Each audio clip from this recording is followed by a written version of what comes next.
ব্যাপারটা হলো কাকলিদি আমাদের 3 টার্মের এমপি, এবারও উনি দাঁড়িয়েছেন, খুবই ভালো ক্যান্ডিডেট। আমি ওনার জন্য আগেও ইলেকশনের দায়িত্ব পেয়েছিলাম, এবারও আমার ওয়ার্ডে আমি কাউন্সিলর হিসাবে, কর্মী হিসাবে ইলেকশন করব। 19-এও করেছিলাম, 14 সালে যখন কাউন্সিলর ছিলাম না তখনও করেছি।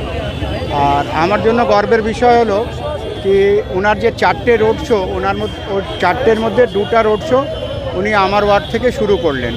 সুজিতদা, কাকলিদি দুজনই এত সমর্থক নিয়ে আমার ওয়ার্ড থেকে আজকে রোড শো করেছেন, কালকেও করবেন। এটা আমার জন্য এবং আমার কর্মীদের জন্য, তৃণমূল সমর্থকদের জন্য একটা গর্বের বিষয়। মহারানা প্রতাপের স্ট্যাচু ঠিক আছে, সেটা আমরা এই জন্য স্টাবলিশ করেছিলাম কি উনি একটা ন্যাশনাল হিরো।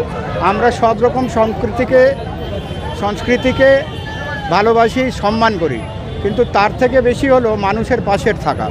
কেউ বলতে পারবে না কি আমাদের বিধায়ককে, কাউন্সিলরকে, এমপিকে আমরা পাই না, এই কথাটা আমার 39 ওয়ার্ডে কেউ বলতে পারবে না।